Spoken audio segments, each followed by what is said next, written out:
It's a pleasure to be here with you all today. My name is Alex Truto. I'm the incoming executive director at youthSpark. And today we're going to talk about the first ever study here in Metro Atlanta to quantify the problem of child sexual exploitation among boys. We've been obviously very aggressive at dealing with this issue with adolescent girls here in Metro Atlanta and really statewide, and to good success. And now it's time to get that work started with boys as well too. I first want to give a special thanks to the folks at the Dunn Foundation for having the vision and the foresight to help support this research and really demand that it be done. So we wouldn't be here today without them. I'm incredibly thankful for their support. So here's the three things that we're going to cover here in the presentation today. Number one is talking about the results of a quantitative study of the number of boys who are actively involved in the Metro Atlanta sex trade. Number two, an analysis of the factors that really underlie the problem. Why do we have the problem as we're able to estimate it? And then three, what are some of the evidence-based solutions that youthSpark is planning on taking on in order to bring the numbers down? So I'm excited to go through that. But let's start by defining the problem. What is the number of boys here in Metro Atlanta that are affected by this issue? And so we did this study that had two parts, really. The first was a quantitative study that estimates using a statistical methodology exactly how many boys that we're talking about. And then number two, to really fill that out, because that tells us only the number. That doesn't tell us the who, the where, the why. So we also talked to stakeholders, including survivors, law enforcement, social workers, all sorts of folks, and got some really great information about who they're experiencing, where, and why. So a couple of those key findings that we learned. Number one, and this is not going to be a surprise to many of you, is that the professionalized sex trade for boys is online. There was a time when it was more street-driven, and it's not to say that there's nothing happening on the street, but predominantly that activity has moved online. There was a time when it was really much more on the street, but we've since shifted away from that. So we're talking about Backpage, we're talking about Craigslist, but we're also talking about mobile apps as well, and niche dating sites that also dabble in illegal paid sex as well. The second major theme that we learned that I wanted to go over today is that this shift to online has created tremendous difficulties for our law enforcement partners. Now they're working hard on it, but it really changes up how investigations get done and how they build their cases. One of the other interesting findings that we learned in all of this is that many of the buyers of boys are straight men, married men, seeking to pay for sex so that they don't get found out. And so that the term that's used online is called being discreet. And but despite that, I think the interesting contradiction in it all is that at the same time, buyers are actually very bold about what they're doing online, and they're actually pretty easy to find. In fact, they're very easy to find. So here's an ad that you'll see from Craigslist that I got just a few days before the research report was done, and a couple of things really pop out. Number one, claims that he's married. I'm going to assume he's married to a female. Number two, he says generous, which, by the way, that's the code term for paying for sex. And then number three, he says pics and stats to play, which is just code language for how the transaction is going to get established. But that tells us that not only is he intending to pay, but that he's done this before. This is certainly not his first time around. So a little bit about how we actually come up with the estimation method here. It's a procedure called capture-recapture. And statistically, it's pretty complicated, but I think there's actually a really simple way to understand it. So step one is the capture step. And I like to give this example talking about koi fish in a pond. So I thought, well, why not actually just bring the koi fish here to the demonstration. So here we've got a handful of koi fish. Now, if you're standing at this pond at one point in time, you look out, and let's just say you can identify unique koi fish based on how they look from the surface. And let's just say you could mark that down on paper somehow. And so that's what we're going to do here. This is the capture phase, and I'm going to mark them down, fish A, B, C, D, all the way through H. And then I'm going to come back a little while later. This is my recapture period. And during recapture, I'm going to observe another set of fish. Some of these are the same. Some of these fish are entirely new. So, good thing I marked down what they look like. Now I know which fish is A, B is making a reappearance, D, G, and H. Not all of the ones from the first time, but most of them. And then I've also got a few new ones in there, I, J, and K. So, we can take that data then and we can put it in a tabular format. We've got my time 1, all my captures, my time 2, my captures and my recaptures.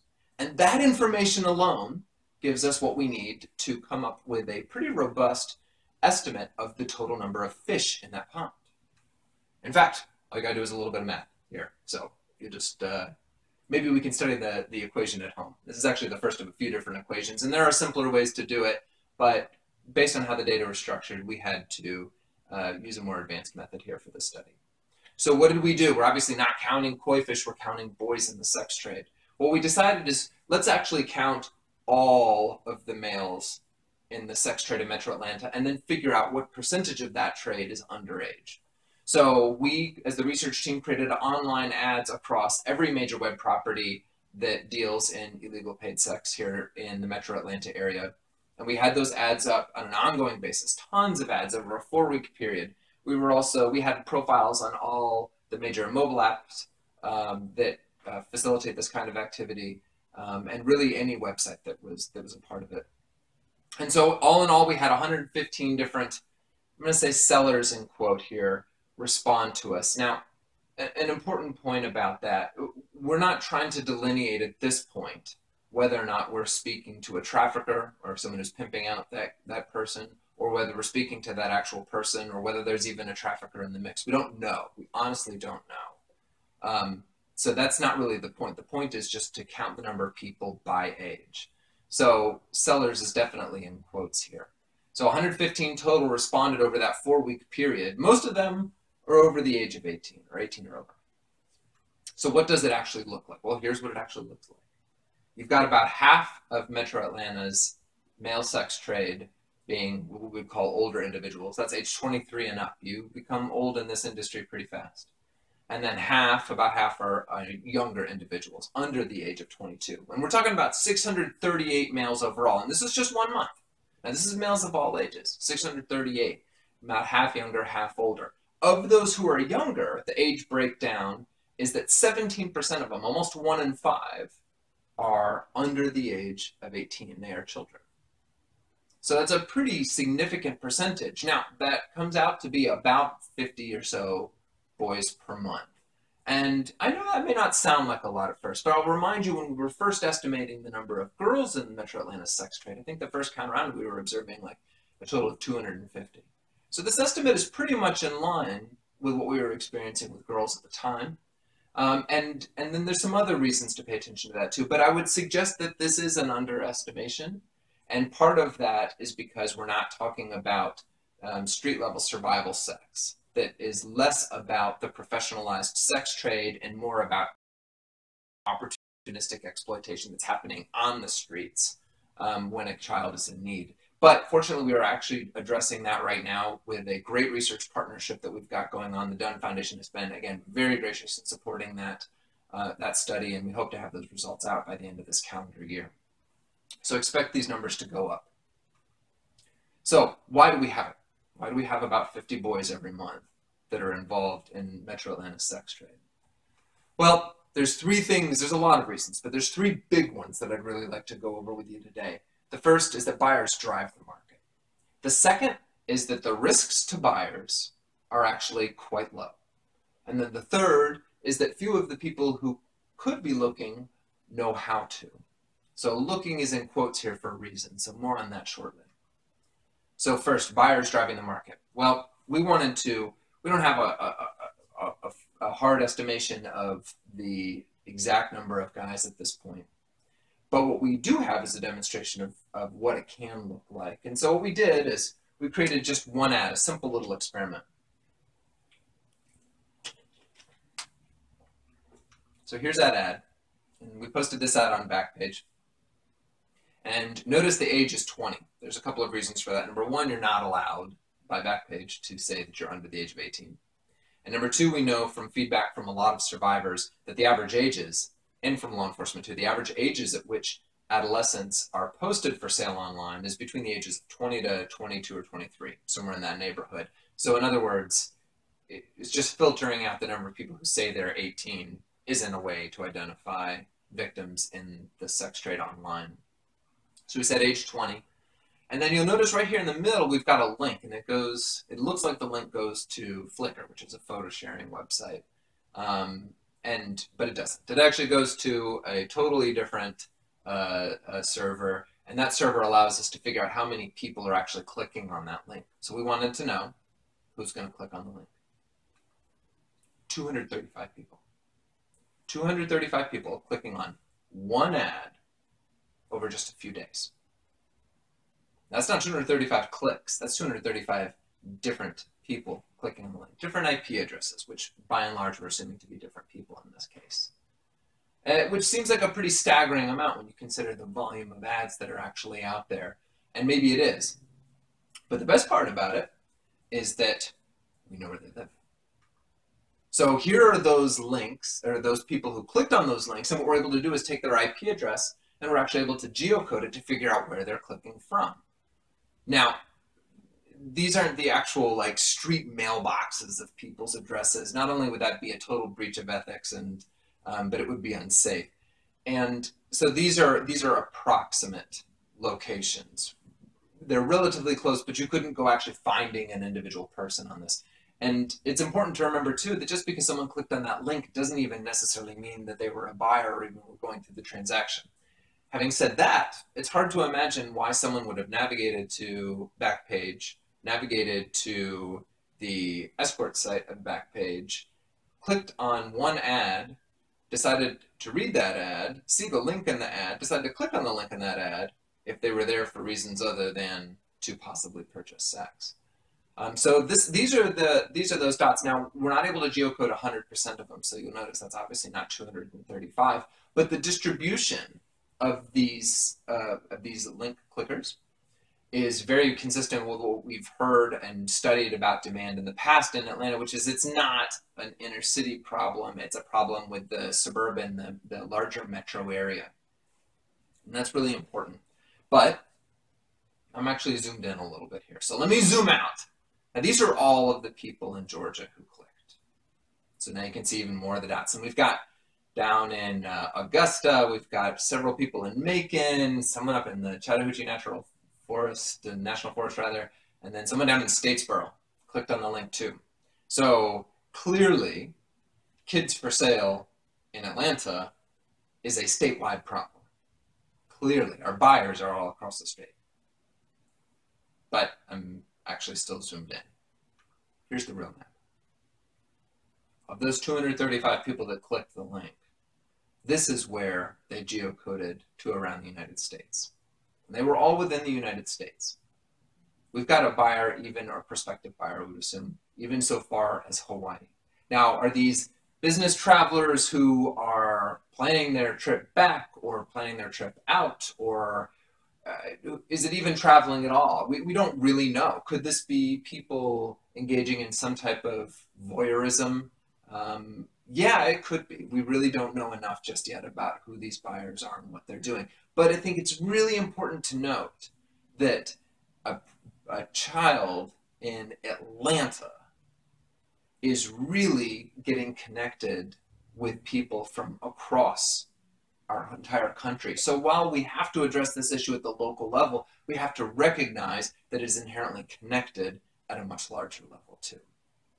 And that part's very important moving forward. So one of the other reasons why we have the problem is that the risks to buyers are minimal. So I asked myself, I was like, well, what are the chances that someone who's actually trying to buy a boy would even get caught? Well, there just flat out aren't arrests of buyers of boys yet. But I said, well, what if we just took all of the prostitution-related arrests and we said, how many of them are buyers? And so what we did, we've got open records requests out to all the major law enforcement jurisdictions in the Metro Atlanta area to start out.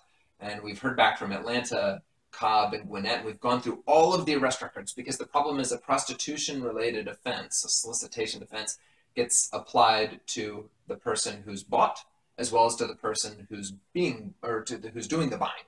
So you can't just say, well, we've got this number of solicitation arrests and therefore we've got whatever. You can't tell that. You've actually got to read through the police officer's description of the arrest to figure out whether they were arresting a buyer or whether they were arresting someone who's being sold. And what we found is that of the 305 from the year 2014, only 10% were buyers. And we are in Georgia making great progress towards putting an emphasis on addressing the demand side of this issue within law enforcement. We've got great leadership at the state level and at the local level as well on this issue. But it's taking a while. It's going to take a while to turn the ship around here. And the way I would think about it is this. If we even wanted to be equal in our arrest rates, if we wanted it to be that you're just as likely to get arrested for selling as you are for buying, we should still see the number of buyers being arrested being vastly higher than anyone else. Because it takes many more buyers to fund enough demand for one unit of supply in this market. It takes many more buyers than it does sellers in order for the market to thrive. And we saw that with 235 people clicking that one link, right? So the proportions are way out of whack here, and that's one of the things that obviously needs to get addressed here. And I know that we're going to be working toward that with our law enforcement partners. But here's the kicker in it all. This wouldn't be such a big deal except for the fact that making an arrest is actually a very effective way to address demand. In fact, research shows that those who are arrested for attempting to pay for prostitution are actually 70% less likely to recidivate than those who are not arrested. So this is one of those rare areas in criminology where we find that an arrest makes a huge impact on recidivism. So we've got to get our arrest rates up in order to start seeing demand go down. So that's an area that's going to be critical moving forward. And I think the other reason for why we have the problem, to give you a better understanding, is that we just don't have people out there who quite know what to look for yet. And I've got to look in quotes because I think often we get distracted by visual cues for recognizing when a child is being exploited. And so we've got an over-reliance on things like certain types of tattoos or certain types of provocative attire. And I'm not saying that those don't exist. But if you want to go identify trafficking victims based on how they look, you'll be terribly unsuccessful. Except in the rarest of circumstances when you find someone actually engaging in the sex trade actively. More often than not, though, we know that you have to have a line of communication with that individual. And so the people who are on the front lines, people in our juvenile justice system, people in child welfare systems and DFACs, our law enforcement partners, medical personnel, and homeless youth outreach too, it's about making sure they're asking the right questions to identify victims, particularly boys. So we're not asking the right questions yet, and so the victims aren't being identified yet. And as proof of that, through Georgia Cares, a fantastic partner that is the first ever statewide system of care for sexually exploited youth here, right in Georgia. And since 2009, they've brought in over 1,000 confirmed victims into services. Over 1,000, but only 35 boys. Now, Georgia Cares can't do that on their own. They're a referral agency, right? They do case management. They bring kids in and make sure they get access to services. It's everybody else who needs to know when and how to make the referral. And so that's the problem. Why we don't see more kids, more boys getting services is because we don't have that kind of referral set up yet. So how do we address the issue? How is youthSpark planning on addressing the issue? So first of all, we want to help create that service referral tunnel that I just talked about. If we don't go out there and actually hold the hands of partners who are on the front lines and teach them what to be looking for and where to look, then it's not going to happen. So we want to do that. We think it's extremely important because if you don't have a safe place to send a kid once they've been identified as a trafficking victim, then it's really hard to then ask law enforcement to go out there and address buyers, because we're not taking care of the victims, and we've got to take care of the victims first. Number two, we can help make buying riskier. We can help make buying a lot riskier. And there's a few different ways to do this. But number one, we need to be more transparent about how many buyers are actually being held accountable in our justice system. How many arrests are being made? Just the arrests. It shouldn't take a bunch of hours and open records requests in order to figure that out. These are public data. We should have them available more readily so that everybody can be watching as those arrests go up, so that law enforcement knows they have the support of the public as they're going out and making these cases and changing how they do what they do. And changing how they do what they do from an investigative standpoint is also extremely important, because so many of these investigations have moved entirely online. And so they need more tools that are out there and available, but we've got to make sure that they get connected with those tools, because they do want to help, and we need to be there to help them help us. But then the third one, and this is, I think, an underappreciated area of addressing child exploitation. There's not a whole lot of folks out there who are bigger fans than me of addressing this issue from the demand side. But I think we too often forget that you can actually also make a difference in this issue on the supply side if you do it smart. And that's one of the reasons I'm really excited to be at youthSpark, is that youthSpark has first piloted and now perfected a first of its kind early intervention program. And what early intervention means is that when we've got kids that are at a high risk for victimization, we can get in there and we can immunize them, as it were, against trafficking before it actually happens to them. So I'll explain why that actually is going to bring the numbers down, but really this is a supply chain issue, right? This is economic activity. This is the supply side of the equation. So we're talking about, what is that supply chain? That supply chain looks like this. You've got kids involved in juvenile justice. You've got kids involved with drug abuse who are involved in child welfare systems with extensive history of child welfare involvement. Kids who are experiencing truancy and runaway status. These are the four areas that research has documented pretty consistently now are the major types of life course events that destabilize a child to the point where they're then also highly susceptible to trafficking victimization. So it's not just the supply chain issues, though. It's also what that child's mindset looks like, how they view relationships once they're a part of that supply chain. And so what we see is that you've got, when kids evidence a struggle with power and control in relationships, what is an appropriate level of power and control in a relationship? It's the kids who view themselves as that they should always be subjugated in a relationship. That's problematic. It makes for good trafficking victimization. And then the other layer to that is we're looking for kids who struggle with that sense of ownership over their own sexual selves. You know, they tend not to view their sexual self as it's emerging in the adolescent brain as being theirs, rather that it becomes something that can be sort of bought or negotiated. And we've got to address some of these issues before traffickers can identify them as excellent victims. So, but we can do that. And we know that we're able to address that effectively through the Voices program at youthSpark. So we've got some hope. In fact, here's what that hope looks like when we're able to take it to scale. So the blue line here represents scaling of early intervention programming. The green line represents what happens to the overall child sex trafficking rate with those programs being scaled. And this has nothing to do with demand.